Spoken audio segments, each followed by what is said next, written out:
ციხე ტროტუარზე დგომისთვის რეჟიმი მოქალაქეების გასამართლებას განაგრძობს. მშვიდობიანი შეკრების მონაწილეები მხოლოდ იმის გამო ისჯებიან, რომ პარლამენტის წინ იდგნენ და ოლიგარქის პარტიის რეპრესიებს აპროტესტებდნენ. დღეს მოსამართლე თორნიკე კაპანაძემ პატიმრობა შეუფარდა აქციის მონაწილე ნინო საღირიძეს, რომელიც ტროტუარზე დგომის გამო იზოლატორში 2 დღეს გაატარებს. დღესვე უნდა გახდეს ცნობილი, რა განაჩენს გამოუტანენ ანუკა გამსახურდიას Facebook პოსტის გამო. ვეკუა გვერდდება ახლა ჩვენ პირდაპირ ეთერში სწორედ ის აკვირდება დღეს მიმდინარე სასამართლო პროცესებს და ბოლო ინფორმაციას გაგვაცნობს. კიდევ ერთხელ გადაიდო სამოქალაქო აქტივისტი დუტა ჯავახიშვილის სასამართლო პროცესი თბილისის საქალაქო სასამართლოში. მას გზის გადაკეტვას ედავებოდნენ და დღევანდელ სასამართლოს სტომაზე წესით უნდა მოგვესმინა გადაწყვეტილება, რაც მოსამართლეს უნდა მიეღო, თუმცა დღეს დახურულ ფორმატში მიმდინარეობდა გარკვეული პერიოდი დუტა ჯავახიშვილის სასამართლოს ხდომა. ექსპერტი მოიყვანეს სასამართლოს ხდომაზე, რაზეც მისი ადვოკატი აღნიშნავს, რომ ეს იყო დისკრიმინაციული ნაბიჯი დუტა ჯავახიშვილის მიმართ, რადგან მას აქვს შეზღუდული შესაძლებლობის მქონე პირის სტატუსი და სწორედ ამ ყველაფერთან დაკავშირებით ისაუბრა ასევე ჯავახიშვილმა დღეს სასამართლოს ხდომაზე. მას მოსამართლეს სთხოვა, რომ მხედველობაში არ მიეღო ის გარემოება, რომ ის არის შეზღუდული შესაძლებლობის მქონე პირი და გამოეყენებინა მის მიმართ პატიმრობა. ამ ყველაფრის უფლება არ აქვს მოსამართლეს კანონმდებლობიდან გამომდინარე, თუმცა დუტა ჯავახიშვილმა აღნიშნა ის, რომ მას არ აქვს იმის საშუალება, რომ 5,000 ლარიანი ჯარიმა გადაიხადოს, თუმცა დღეს არ მოგვისმენია გადაწყვეტილება მოსამართლის მხრიდან და ამას 15 მაისს გავიგებთ. რაც შეეხება სხვა სამოქალაქო აქტივისტის პროცესებს, რამდენიმე წუთის წინ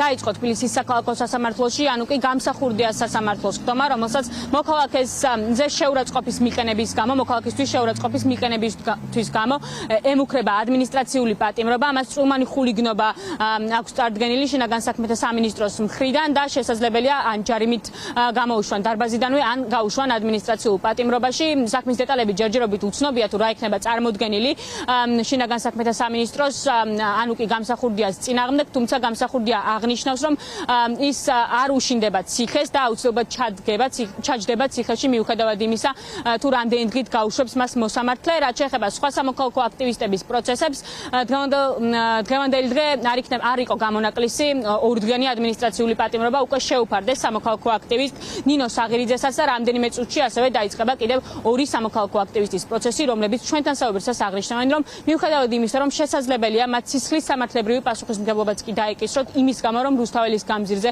აპროტესტებენ, ქვეყანაში მიმდინარე მოვლენებს არ გაჩერდებიან და ბრძოლას განაგრძობენ იქამდე, სანამ ყველა სინდისის პატიმარი არ გათავისუფლდება. მე ადამიანებს მოუწოდებდი, რომ გზისავალი ნაწილი დაეტოვათ და გადმოსულიყვნენ ტროტუარზე, რადგანაც ხშირ შემთხვევაში ადამიანებს უწევთ პატიმრობაში ყოფნა და ასევე 5,000 ლარის გადახდა და მე მიმაჩნია, რომ ეს არის უსამართლო გადაწყვეტილებები და მე ვიცავდი ამ ადამიანებს ამ ჯარიმებისგან. წინა პროცესზე სასამართლომ თავის ინიციატივით მოიწვია ექიმი, რამდენადაც აინტერესებდა დიმიტრი ჯავახიშვილის მდგომარეობა. ეს თავის თავში არასწორია, რადგან არ არის შესაძლებელი, რომ ადამიანის მდგომარეობა შეფასდეს სასამართლო პროცესზე და მით უმეტეს მაშინ, როდესაც ამის საჭიროება საერთოდ არ არსებობს.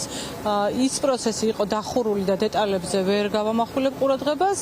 დღევანდელ სასამართლო პროცესზე მოსამართლემ ასევე თავის ინიციატივით მოიწვია ექსპერტი. ამის შესახებ დააცვის მხარეს დიმიტრის ადვოკატებს საერთოდ არ ჰქონდა ინფორმაცია. Facebook პოსტი. და რა აგეწერათ ამ პოსტში ასეთი? იცით რა არის? არაფერი, ამ ქალის დახასიათება მაქვს, ანუ მისი საქმიანობის, მისი პოლიტიკური პარტიულობის და ასევე იმისი, რომ რუსეთის მოქალაქეა. დანარჩენი რაღაც აბრევიატურას მედავებიან, რომელიც არის აბსოლუტურად ბრალდებული მხარის ინტერპრეტაცია და ვარაუდი და ნუ რა ვიცი, ნორმალურ სასამართლო სიტუაციაში ესეთი ინტერპრეტაციებით და ვარაუდებით არ ხდება საქმის შეკერვა, მაგრამ ეხანდელ სიტუაციაში არ ვიცი, შეიძლება ეს გამოიყენოს მოსამართლემ როგორც მტკიცებული. ჩემი დაცვის სკოლას ედავებიან ხალხის სავალი ნაწილის დაკავებას, დაბრკოლების შექმნას, საფრთხის შექმნას ქოითად მოსიარულეთათვის ველოდებით სიტყვიერ შენიშვნას, ვინაიდან მას სამართალდარღვევა არ უფიქსირდება. საქმეში წარმოდგენილი იყო, როგორც ყველა სხვა საქმეში, არაობიექტური მტკიცებულებები, არავინ არ დაბრკოლებულა და საფრთხე არ შექმნია არავის გადაადგილებას, საერთოდ მომჩივანი არ ყავს შინაგან საქმეთა სამინისტროს, სასამართლო შეთავსებული აქვს შინაგან საქმეთა სამინისტროს ფუნქცია. როგორც მოისმინეთ, ადვოკატები აცხადებენ იმას, რომ შინაგან საქმეთა სამინისტროს ვერც ერთი პირის შემთხვევაში ვერ აქვს წარმოდგენილი რაიმე ისეთი მტკიცებულება, რომელიც მათ ბრალეულობას დაადასტურებს, ასევე სამოქალაქო აქტივისტები აცხადებენ იმას, რომ ეს ყველაფერი არის რეპრესიული მექანიზმი ქართული ოცნების მხრიდან, თუმცა ისინი გაჩერებას არ აპირებენ.